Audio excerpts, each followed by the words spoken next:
السلام عليكم ورحمة الله وبركاته دمان أمد الصومالية ميل بي جوغان waxaan jeclaystay inaan idin la wadaago maqaal yar oo ku saabsan guulaha uu gaaray madaxweyne Rajab Tayyip Erdogan. madaxweyne Erdogan wuxuu ka mid yahay madaxda kaliya ee farkutiriska ah hadiiba aan kaligiis ahayn ee aniga iyo dhalinyaro fara badan oo dunida muslimka ah u hayaan ixtiraam gooni ah wax qabadkiisa iyo go'aanadiisana aad u taageera. ixtiraamka loo hayo Erdogan waa mid ka dhashay wax qabadka wadanka gudihiisa iyo dunida inteeda kale. qof kasta oo taariikhda Turkiga dib u eega waxa uu muuqanaya guulaha Erdogan. dhowr jeer ayaan jeclaystay inaan wax ka iraado wax qabadka haliyayga hase ahaatee markii aan arkay afgambigii cusub ayaan jeclaystay in aan wax qabadkiisa iyo horumarka uu gaarsiiyay dalkiisa iyo dadkiisaba aan idin wadaago waana tan sababtay in Erdogan la afgambiyo ayagoo ka xun horumarka uu gaarsiiyay dalkiisa. laakiin shacabka dalka Turkiga ayaa arintaasi jawaab adag ka bixiyay. waxaana maqaalkan sidoo kale aan fariin ugu dirayaa madaxda Soomaaliyeed meel kasta ay joogaan inay tusaale ka dhigtaan Rajab Tayyip Erdogan. waxaan ka warhaynaa in madaxda Carbeed ay doonayaan in siyaasadda Erdogan aysan guuleysan waxayna badi ku bixiyaan qarashaad aad u fara badan mucaaradka dalkaasi Turkiga si ay xilka ugu duraan Rajab Tayyip Erdogan. Erdogan ma ahan hogaamiye xisbi mana ahan hogaamiye hal wadan laakiin waxaan ku tilmaami karaa waa hogaamiyaha maanta ee dunida islaamka hogaamiya.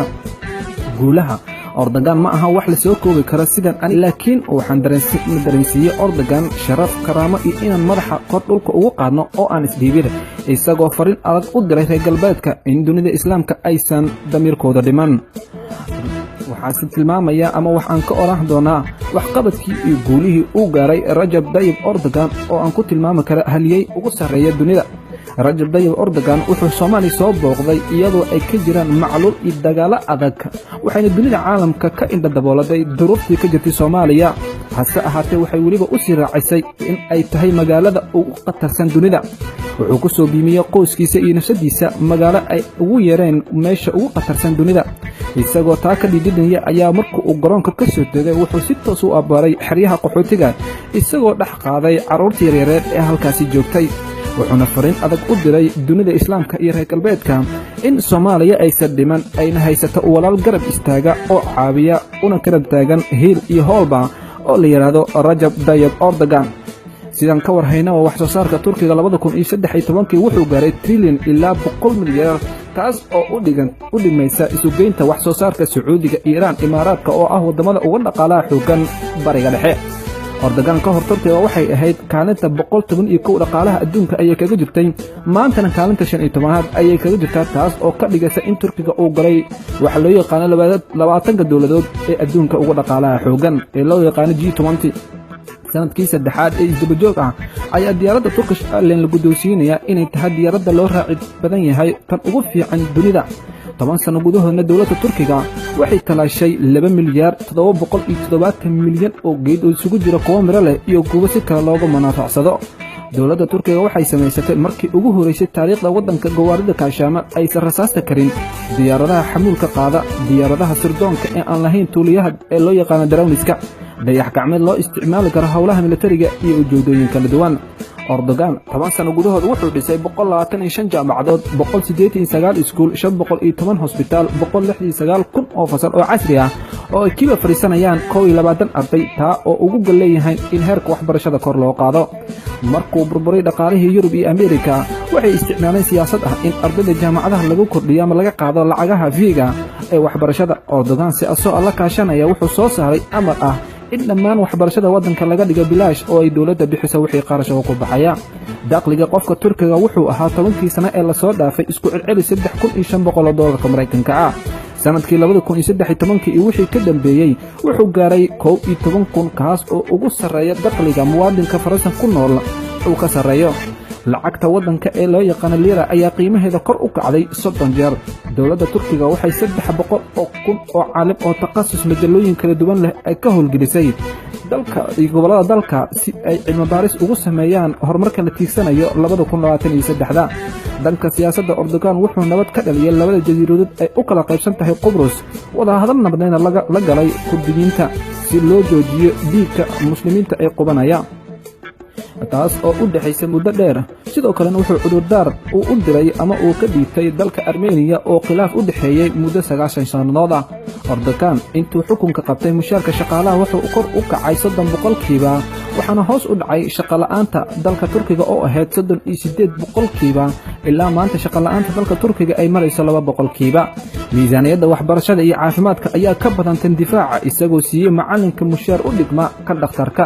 Turkiga waxa uu dhisay 35,000 oo maktabad ama library lagu barto tiknoolajiyadda iyo macluumaadka casriga ah oo muhiim u ah kuwaas oo ay ku tababaranayaan da'yarta waddanka ayagoo xor ka ah hay'adaha sirdoonka ee reer galbeedka ee had iyo jeer gacanta ku dhiga maskaxda qofka ay soo tababaraan. Erdogan wuxuu bixiyay deyntii lagu lahaa Turkiga ee uu ku lahaa bangiga adduunka gabi ahaanba qaybtii u dambeysana wuxuu bixiyay bishii May ee la soo dhaafay kadib isagoo amaahiyay bangiga lacag gaaraysa $5 bilyan oo dollarka Mareykanka ah. wuxuu ku soo shubay bangiga dhexe ee dawladda $100 bilyan xilli ay dawladaha waaweyn ee Yurub iyo Ameerika ay la daaladhacayeen mashaakilka ka dhashay dhaqaalaha adduunka dhaqaale xumada ka jirta.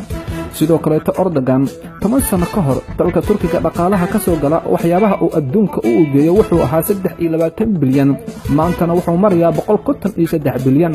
xukuumadda Erdogan oo waxa ay dib u hagaajin ku samaysan qashinka iyo wasaqda magaalooyinka waaweyn taa oo uu ugu dan lahaa wax soo saarka tamarta korontada si ay ugu faa'iideystaan 3 meelood shacabka Turkiga. guud ahaan 98% guryaha waddanka waxay leeyihiin koronto 24 saacadood ah. Erdogan aad ku sheegteen Carabi inuu yahay kaligii taliye ama dictator waa kan meel la fadhiistay gabar 12 jir ah oo ay dhaxmartay dood laga wada daawanayo warbaahinta ayagoo ka doodaya mustaqbalka waddanka. dooda intay socotay Erdogan wuxuu ahaa mid aad ula cajiibay caqliga gabadhaas wuxuuna muujiyay ixtiraam ra'yigeeda isaga oo ku dhiirigelinaya carruurta dalka Turkiga inay ku daydaan habka dood wanaagga iyo cidda mustaqbalka waddankooda xukumi doonta. Erdogan wuxuu saaxiib la yahay ayaa tirahdeen Israa'iil sida ay sheegteen Carabi laakiinse wuxuu ku qasbay Israa'iil inay ka cudurdaarato dhacdadii maarma ee u socotay Gaza wuxuuna sharti kaga dhigay in qasam cunaqabataynta ka qaado si uu u aqbalo cudurdaarkeeda. Erdogan waa kii cambaareeyay madaxweynaha Israa'iil Shimon Peres oo shirka iskaga kacay ayagoo Carab iyo cajab fadhiyaan Gaza darteed wuxuuna yiri waa ceeb iyo wax laga yaqiiqsado in aad u sacabtuntaan hadalka Shimon Peres kadib markii Israa'iil ay kumanaan carruur iyo hooyooyin ay ku laysay magaalada Gaza kuwiina dabadhilifka u ah Bishaar iyo Sisi. Erdogan mucaaradkiisa wuxuu kala hortagay biyo qabow ee uusan kala hortagin dagaal iyo xoog iyo qaraxyo loo adeegsado dadka. Erdogan waa hogaamiyaha kale ee diiday inay gabadhiisa xijaabka dhigto si ay u aado jaamacad ku taala dalka Yurub ama dalalka isku dibhoobay ee Yurub loo yaqaano si ay wax ugu soo barato. Erdogan waa hogaamiyaha kaliya ee muslimka ah ee booqday Barma Myanmar kana dhiidiyay dhibka lagu hayo walaalihiisa muslimiinta isaga iyo xaaskiisa isagoo la kulmay dhibanayaashii muslimiinta waddankaas wuxuuna si adag ula hadlay madaxda Barma maalintaas ayaana isugu u dambeysay xasuuq la xasuuqa shacabka muslimiinta ee Barma. Erdogan wuxuu amar ku bixiyay arday kasta oo reer Masar ah oo jaamacadda ka ceeriyeen ardayyaashii Masar oo hogaamiyay Sisi inay ka dhamaystirtaan jaamacadaha dalka Turkiga si free ah. Rajab Tayyip Erdogan wuxuu soo celiyay quraankii ee xadiistii nabiga ee lagu dhigi jiray iskuulada waddanka kadib markii arrintaasi mamnuuc ahayd muddo 90 sanadood ah. Arti laga qaaday ardayda ayaana ku ogolaadeen cod 90% ah. wuxuu sidoo kale dhisay Erdogan masjid weyn oo ka soo horjeedo aqalka cad ee Mareykanka taasoo la yaab ku noqotay dunida inteeda kale. Erdogan wuxuu u duubtay sidii xijaabka looga qaadan lahaa jaamacadaha dawladda hoostaga iyo goobaha cadaaladda aftina laga qaado shacabka waddanka. Erdogan waa hogaamiyaha kaliya ee muslim ah ee ku dul ifiyay buundada adduunka ugu weyn dusheeda magaca Allah iyadoo sida la ogsoon yahay dawlado Carab iyo muslimiin sheeganayaba ay sameeyeen geedka Kirishtanka ee ugu weyn adduunka qiimihiisana uu ku kacay 40 milyan taa oo horseed u ahayd dawladda Imaaraadka. Erdogan wuxuu qabtay isu soo bax weyn ay isugu yimaanayaan 10,000 oo carruur ah oo 10 jir ama 10,000 oo carruur ah oo 7 jirsaday ayagoo wadooyinka Istanbul ku soo wareegaya si ay u ogeysiiyaan shacabka dalkaasi Turkiga inay gaareen da'da 7 jirka maanta laga bilaabana ay u diyaar garoobayaan quraan akhris iyo inay salaad bilaabaan ayna dukadaan.